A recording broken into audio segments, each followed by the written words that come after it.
Hey guys, welcome back to the channel. My name is Ryan Rice. On this episode, we go down to Alabama and we fish in the Knuckled Championship for kayak bass fishing. This event is more about other things than just fishing, so come along for the ride and check it all out. If you guys don't know the full details about this event, you can read about it over at Kayak Bass Fishing or go over to fishingchaos.com, search Knucklehead, and you can see the whole layout of the series, how you had to win your way onto a team, and a lot of larger YouTubers were the captains of those teams, and you had to win your way on. Now I did the October wild card, and whoever got first place was the captain of that team, which I ended up getting first place and became another captain for another team, so we labeled that RJM Fishtails.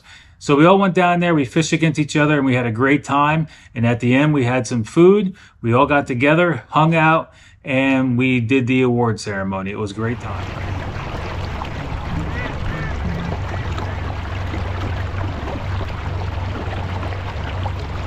All right, guys, lines are in. It's 5:45. We are going to work some flats right now until it gets a little bit brighter, and then we're going to start working some channels. Starting off with a chatterbait here. We got the new Z-Man Evo Elite, I think it's called, with the chatter spike as a trailer above a bunch of weeds, and just seeing until it gets a little bit brighter out here so we can go to where we want to, but be able to see enough to get back to where we want to. The lake's down about a foot or so, so it's not as deep as it was the last time I was out here. It's a little bit different terrain right now, and that's what we're working with. So this Knucklehead Series Championship, or Knucklehead Series, that we're fishing down here in Alabama, is based off a 5-person team, and it's the top fish from each of the 5 people. You can catch 5 fish, you can catch 20 fish, but your largest fish is the only one that's going to count. So that's what we're fishing for today. A lot of people are on the board already, but we're just taking our time and just looking for that big one fish. I'm not even trying to get a limit today.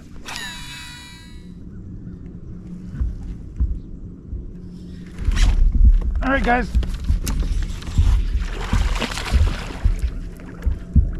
Fish on.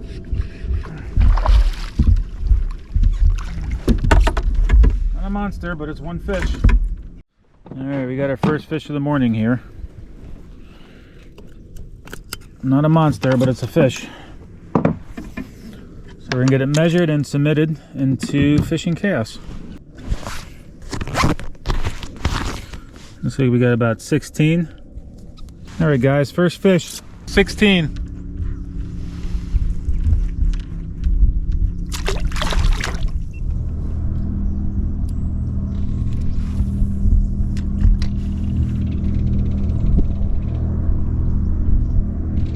We know this may not be the most exciting way to catch fish, but just working along these weed mats with the Texas and soft plastics. Like I said before, we're just after one large fish per person. So if I can get like a 22, 23, which would be awesome. And a couple of my other guys, the 4 other guys get some 16s, 17s, 18s, we'll have a shot at this.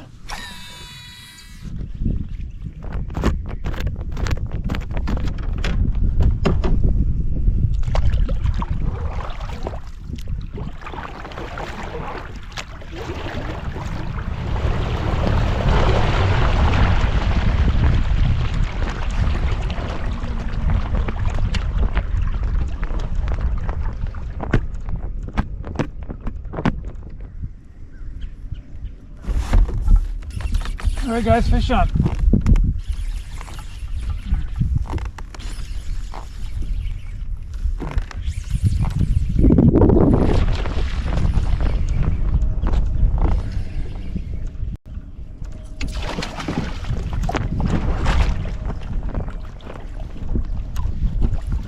That's a lot nicer, guys, a lot nicer. A lot nicer. Got him on the lipless. All right, guys, 18 3/4. Fish number 2, 18 3/4. So we're going to speed it up a bit. With that last fish we just caught, we're still in like 8th place, I think, if I'm not mistaken, team-wise. I'm waiting to see if there's one of our other teammates has gotten the fish. I just sent him a text because if he did, I want him to upload it to see where we are on the leaderboard. The wind's starting to die down just a bit, so it's starting to warm up a little bit more, so that's helping.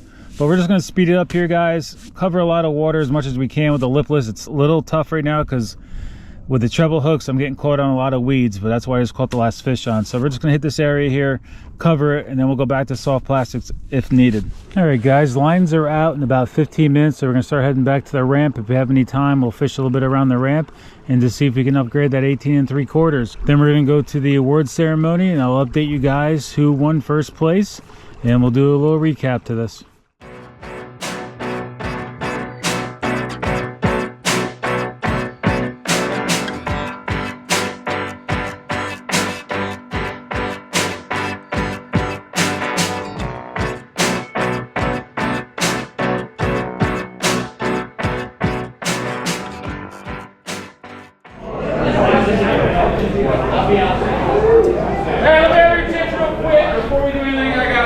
Presentation by Damon. Today, somebody lost something very, very special to them, and we'd like to honor what that person lost. Jane, can you come here, please? No. Come here, Jane. Come on. I did not lose. I beat Chad's team.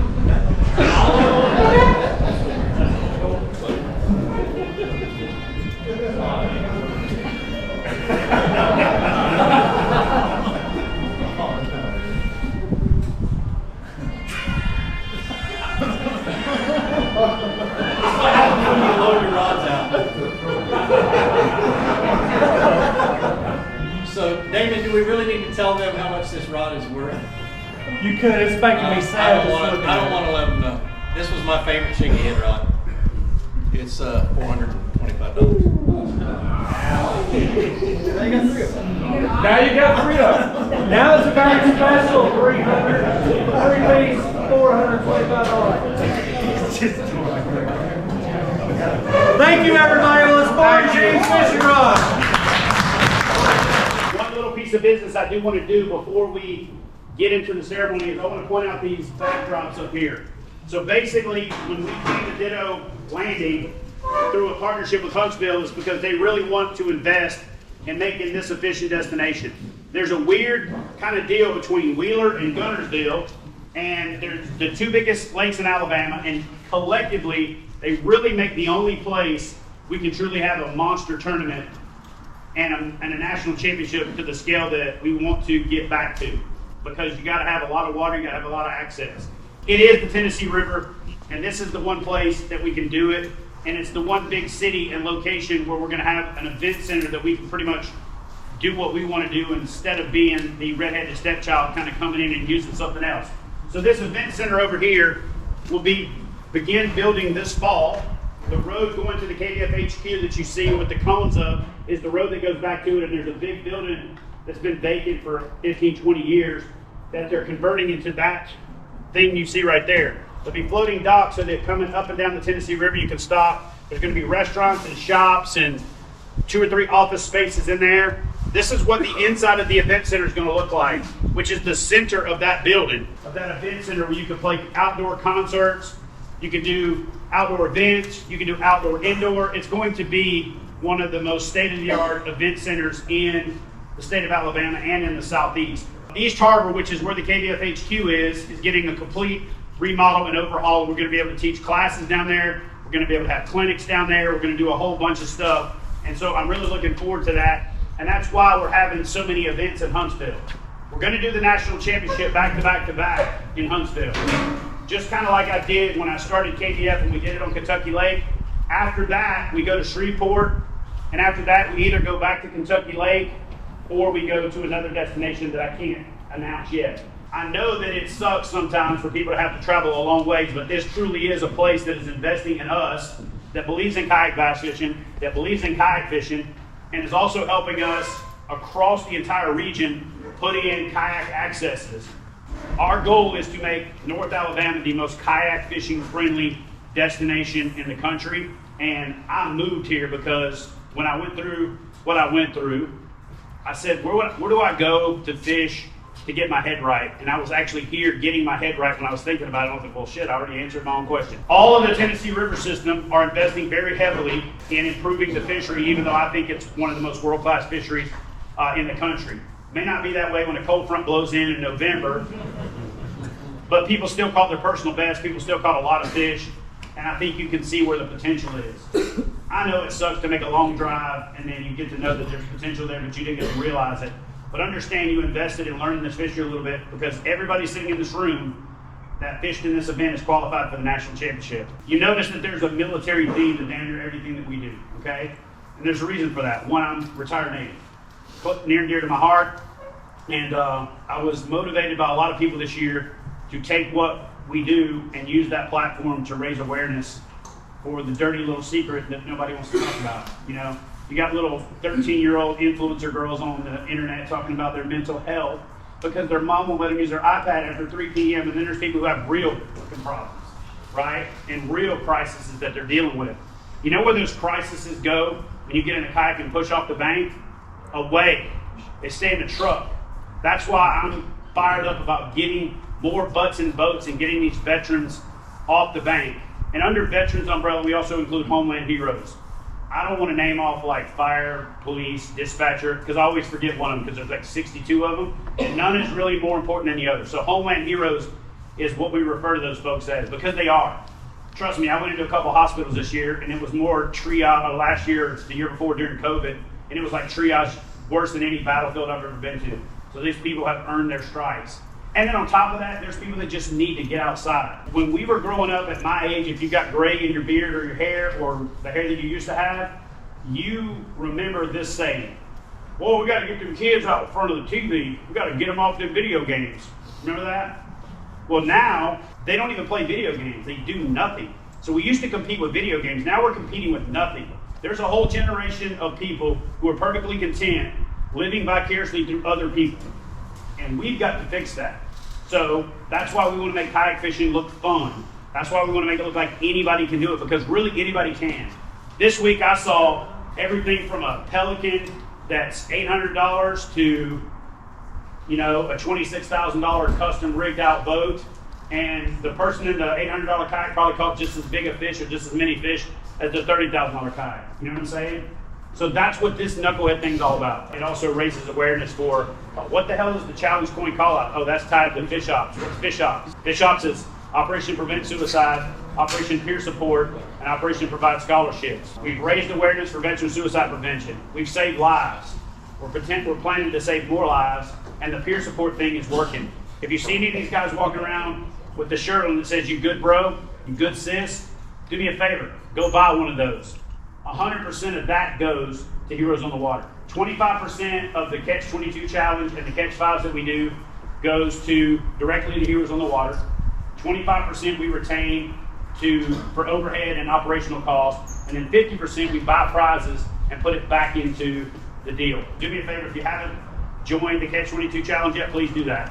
There is no size limit. You don't have to be in a kayak, and it ain't real anal. It's super fun. There is a category that is just like fishing a KBF tournament, and then there's a just for fun category. Everybody is eligible for the grand prize. And Joe, thank you for judging this event. JT, thank you for promoting it harder than anybody else out there, myself included. Matt and Serena, thank you guys. Actually, give these guys a round of applause for this.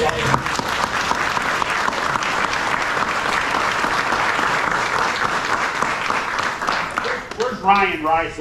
Ryan, come up here real quick. So Ryan does the lion's share of the challenge series judging. He does the lion's share of the everything. Catch 22, Knucklehead, all of that. This guy right here is the guy that's sending you the message saying, hey, turn on your location services, Knucklehead. Hey, do this, move your hand. So give this guy a round of applause.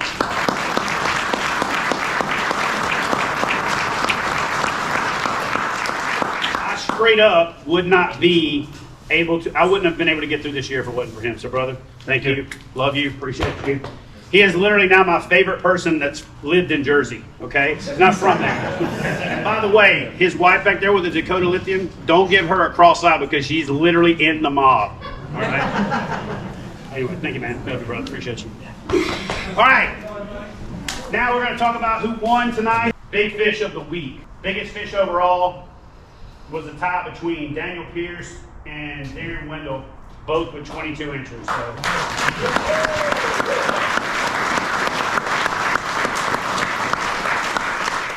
Both of them first time here, and both of them their PBs.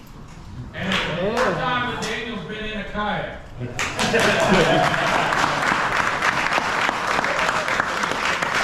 Third base bass is Mr. Alex Starlin with a 20 3/4. He actually laid the smack down on them in pre-fishing. Jermaine Simpson in 4th place with a 20 1/2.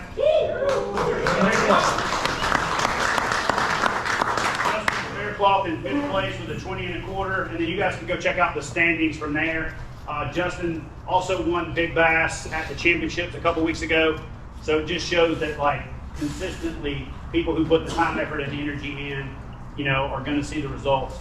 We're going to get back to some of the things that I think make kayak fishing, like getting into skinny places that are hard to get to and some of that. I'm not going to rant about it, just be on the lookout for updates. Kayak fishing is going to be kayak fishing. I'm not getting into kayak fishing again. No. Kayak fishing is supposed to be fun, and we're going to focus on that. Let's do the team thing now, right? I'm not going to call out all the teams because I don't want to mention where my team finished. 7. So I'm just going to go with the top 5, and then you guys can all go check the leaderboard. In 5th place with 85 1/4 inches, Team Fluke Master.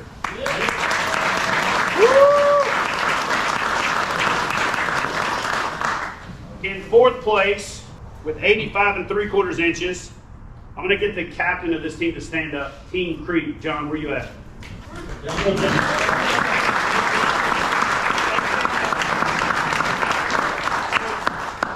So John earned the dubious distinction of being the most effective knucklehead team captain that there was. He had the most signups, he did the most videos, he did the most stuff.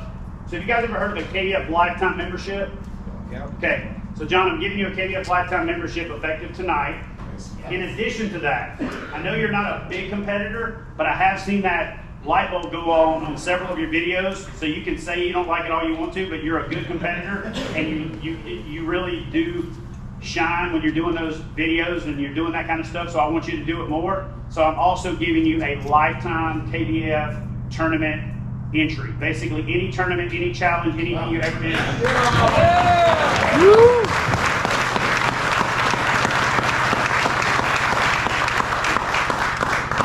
Third place with 93 1/4 inches, Team Underdogs.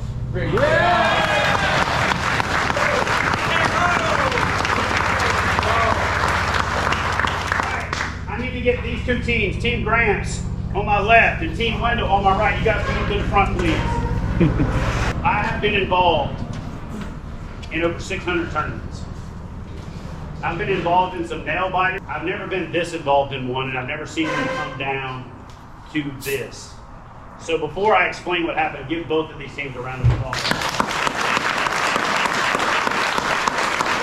So at about 11:30, I ran into Jack. Where you at? I ran into Jack in the back of a creek, a mile past where anybody else would even go. And we were both catching these. He's like, I gotta make a run to the front. So he makes a run to the front. I commence to go out into the flat where I know I'm gonna catch him and not get a bite for 2 hours. Now it's crunch time. I go over to a dock, get the jackhammer up under there, fish dumps it, wraps me, breaks me off, I'm dejected. Now I call Austin, hey, I'm gonna go work those docks. I'm gonna hit that point on the way in, fish the shoreline, and go to the truck. If I catch one, I catch one. I passed Jack hiding from the wind between 2 dock houses. And I looked at him and I was like, dude, what are you doing?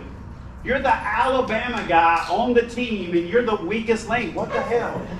And he goes, ha ha ha. And then he's like, you could just see him go, like, switch.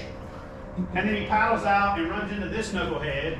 And he goes, come on, man, let's roll. And then they, like a regulator, mount up. And they just go away. And Austin is flanking me, watching the leaderboard. He's like, dude, they need an 18-incher to take the lead. This is insane. So then Greg catches a 19 before that and tightens it up. Then somebody else catches a 17 1/2 and tightens it up again. And Austin's literally, we're motoring along real slow into the wind. He's like, bro, you are not going to believe this. And I'm like, what's that? He goes, Jack just caught an 18-incher. I'm like, shut the hell up. Because we had seen them go past us and up to the corner. I'm like, there ain't no fish over there. And I mean, how long was it left to the end of the line's out? 30 minutes. 30 minutes to the end of the line's out.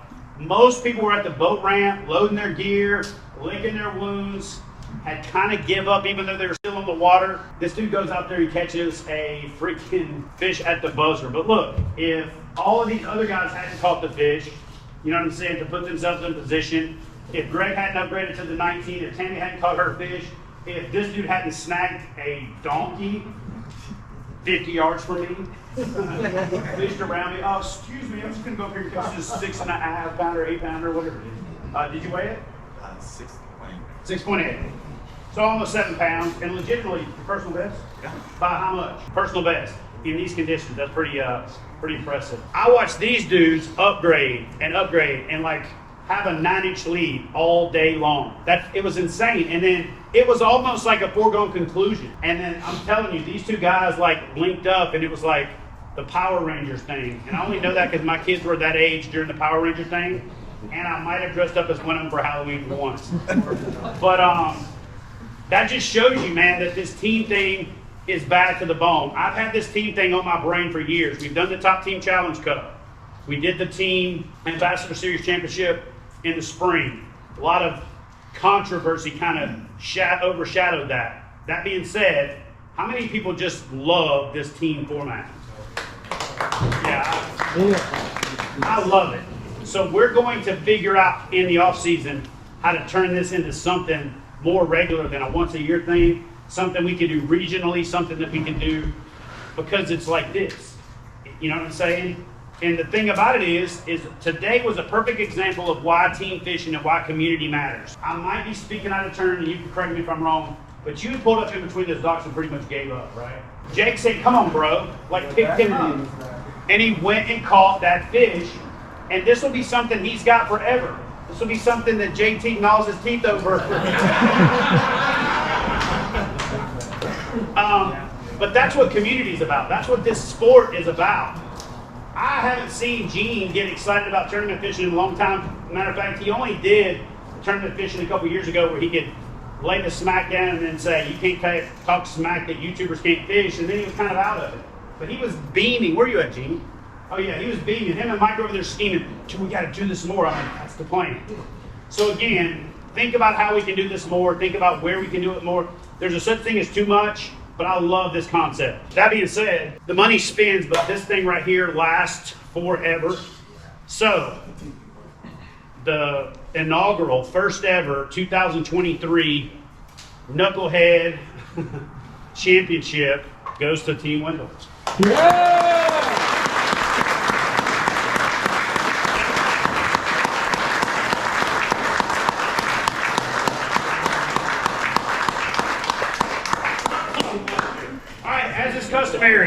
As is customary, team grants. You guys have the floor. JT. All right. But it was back to back to back 18 inches. And Liz lost at 19 early. Didn't have her net. She went all the way back to the ramp and got her net and went back, caught a 15, and patted the lead a little bit. But that gave us our limit. And then caught a 20 to anchor. And then later in the day, I caught, another quarter, 3/4 inch upgrade. We thought about going where everybody else was, but Jeremy and I had been down here 2 weeks before fishing at KBF Championships. We knew there was some 19s and 20s around, and we just needed one of them. And there was no hiding in the wind. There was no stopping every single one of us ground until line's out. There was nobody at the ramp until after we were done. I mean, it didn't matter how tired we were, how wore out we were, couldn't hear anything because of the wind in our ears.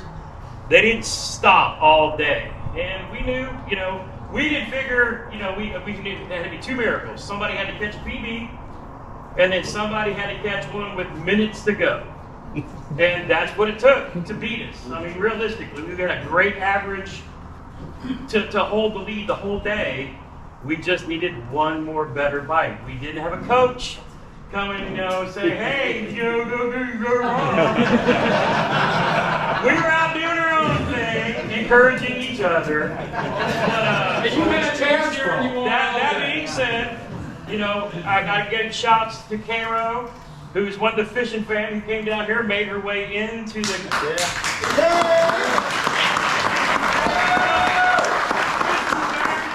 Catching 18 3/4 to move her team into third, right behind us. So Caro, Jay, it was great being on the water with you guys, and hats off to you guys. I mean, you had to play the underdogs, and you had to keep grinding, and you did what you had to do to beat us. But I'll be back this spring fishing the National Championship, and I'm sure many more of you will be joining us as well. So if it's your first time doing this, please continue to do it. Find your state challenge series back home. It's the same thing, just at a little bit higher level. Chad, brother. Thank you, man. Now, I do have one correction. I also coached their team a little bit. I am a big fan of smack talking. Not toxic smack talking, but just good, healthy, fun smack talking. So the wind's blowing me down the flat, and I get within conversational distance of Liz, and I said, hey, Liz, I want to apologize in advance for this donkey I'm about to catch right in front of you. And she's like, well, thank you. That was very considerate of you. And I said, you're no problem. And then I caught a 15. But here's the kicker. She's like, yeah, I feel out of sorts. I don't have my net. I'm like, well, you should just go get your net. And then I hear the story about 2 hours later from Austin. He's like, dude, Liz pedaled back to the truck, got her net, pedaled back over here, caught the fish, used the net to land the fish, and then on a few fish later, loses the net altogether. Did you ever find the net? No, it's in the drink somewhere. So she lost the net. But this is the reason why I'm delaying your speech. But so turnabout is fair play. Liz pedals past me maybe 4 hours from the time that I made I apologize for catching that donkey in front of you comment that I didn't catch. She goes by real slow and she looks over and she goes, oh, by the way, I caught that 20 right there. Right where you're fishing. And they just keep going. So, touche. And the floor is yours, my friend. No, Chad called me up about a year ago. Like, hey, you want to be part of this Knucklehead thing? All right, should be a good time. Thank you for the call. But I want to thank Jack, Greg. They live around there. They've been doing competition for a long time. They put in some work recently. But to be completely honest with you, I was just happy to be a part of the show. There's so many of you that I wanted to meet face to face. So thank you for coming up and saying hey. Proud of you guys, proud of all of you. Thank you, Gramps. Oh, Love you, brother. we'll be on a stream together. Yeah, everything. When'd you catch a big one? Sir. 28 cents, yum ding. Lucky style. Yeah, I asked Jake, I said, hey, when did he catch it on? He's like, oh, it was a head scratcher, man. He might have been worse there, man. I literally was just watching the fish 5 minutes ago. So anyway, thank you guys. Thank all of you guys. That is it, except. I'd like to thank all the veterans. Can I get them all to stand up? Absolutely. You're a veteran.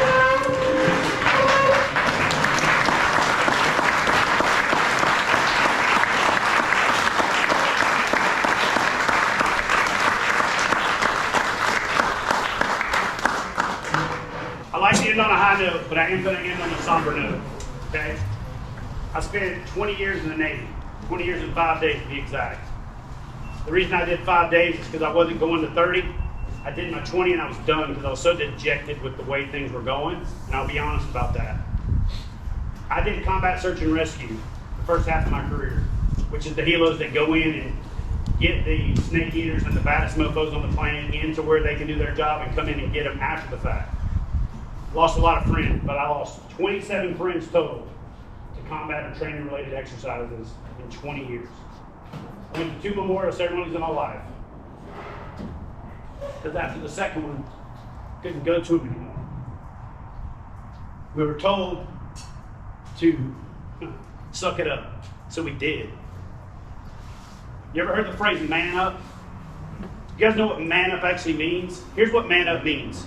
In a formation where you're going into battle, if somebody gets taken out in that field of fire, that person goes down, platoon man down, the next person who steps up and takes their place says, man up. There was a man down, now there's a man up. This field of fire is now covered. Sounds like everyday vernacular to us because we talk about it so much, but that's what it really means. But we're told man up all the time in the military, and we suck it up, and you turn into a ticking time bomb. Then you go from being this thing that you were trained from 17, 18 years old, to then being flung back out into the world trying to figure out how to exist. And it sucks. And we don't do anything about it. You know what I'm saying? We've got a lot of victims in this world, but we have real victims that we don't take care of. And so I waited around for 6, 7 years after I retired for somebody to do something. And I had a pity party, and I damn near killed myself twice. Straight up. On paper, looking at my life, looking at my job, looking at what I get to do. If I had done it, people would have been like, this dude had it made. And I really did. But you don't know what somebody else is going through. So before you get road rage, before you get pissed off at somebody in a line who's taking too much time, before you get frustrated with somebody else for whatever it is that they're doing that irritates or bothers you, look at them dead in their eyes, offer to shake their hand, wish them a good day, and it can change somebody's life. It can change their day. We are so bound up and so set on go. And trust me, I was there for years. The reason I'm saying this is this. This thing that we're doing with Fish Ops and this thing that Heroes on the Water is doing freaking matters. And we finally got certification that kayak fishing is therapy. Like truly certified that it's therapy. We are going to be the only ones that can shine the light on this dirty little secret. And I used to be so overwhelmed that I was like, how can I do anything when there's 22 veterans a day committing suicide? Now it's closer to 40. You do the math on that number and it seems like you can't do anything. But then I just realized you don't have to do it all. You just got to do it one. I'm going to leave you with this because I want you to know why this is so important to me. That's why I'm so passionate about it. It's why I don't quit. Even though 15 times I firmly believe anybody else in my position would have packed it in. 27, flying the most dangerous helicopter in the world, doing one of the most dangerous jobs in the world, doing it for 20 years and doing it in 9 deployments and 4 different armed conflicts. 27. Since I retired, I've lost 168.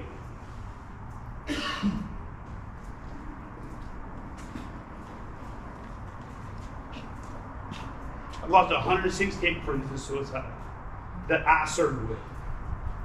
That's 6 times as many in 20 years and 10 years. And you know what? The ones that died in combat, like, they died as heroes. Or at least people treat them that way. The ones that die from suicide, the ones that take their own life, we as society collectively view them as cowards. We collectively say they lost the honor that they had. And it sucks because it is true. It is a stigma. Well, I'm going to give you another way to look at that. Because this is where my mind got, and I want you to be able to understand what these guys are going through. There was a point that I thought, there was a point when I was a leader that I thought the people that commit suicide were weak. But when I got to the point where I was almost there myself, I sat in my room at my $400,000 house in Hendersonville with my wrapped truck in the driveway with this supposedly perfect life, and I felt like they would all be better off without me. So it's not a cowardly thing that you're doing. These people convince themselves, and we convince ourselves, that you're doing this noble thing by removing yourself from the equation because you feel inside so conflicted and so lost and so damaged that you don't feel like you have anything to offer because you don't have a mission anymore. I learned making money doesn't matter to me. I learned that money's irrelevant. I learned stuff is irrelevant. I could be homeless and get to go do what I did today and I'd be happy, but I could live in a mansion and not be able to do what I did and I'd be miserable. And I think that there's probably a common thread in this group just like that. I just wanted to say that because I want you guys to understand that when I'm grinding to do these things, that's why. Because I don't give a shit if we save one person. That's one less family. And every time that day comes around for the rest of their lives, they're broken all over again. You don't get over that. You just don't. Because you're so angry and mad at that person for doing that to you as a family unit that you never forgive them in most cases. You know what I'm saying? So look, I want you guys to now stop thinking about this crap for the rest of the evening here. Take some group pictures, smile, hug each other. You know what I'm saying? Be happy on the way home. But I just wanted you to understand, I wanted to get off my chest why this matters so freaking much. My dad was a raging alcoholic, and I used to get in the kayak to get away from him, or the P-row, back in the day, before they had kayaks. And that was always my safe space. So the first time I ever got one of these plastic mechanisms, almost 30 years ago, November 6th was 28 years I started kayak fishing. Every time I do it, man, I'm safe. So they can't get me. So, love you guys.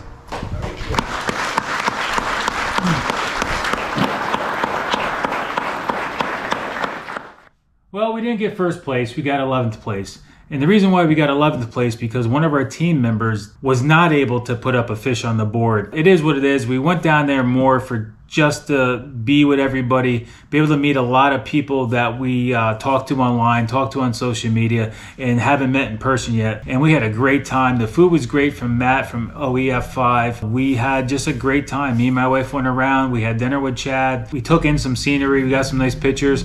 But we just had a blast, guys. So any of you guys can do this next year. All you got to do is sign up to be a KBF member. You can even be a free member and do this next year. I'm sure he's still going to have it in Huntsville, Alabama on Lake Gunnersville. My wife had a great time. My wife got to meet a bunch of people that she hears me talk about all the time, so that was nice for her. She had a great time. She can't wait to go back, and I hope next year I see you guys there. So drop a comment. Tell me what you thought about the Knucklehead series if you didn't go there in person, and I hope to see you guys there next year. So as always, guys, be safe on the water, and I'll catch you guys on the water. See you soon.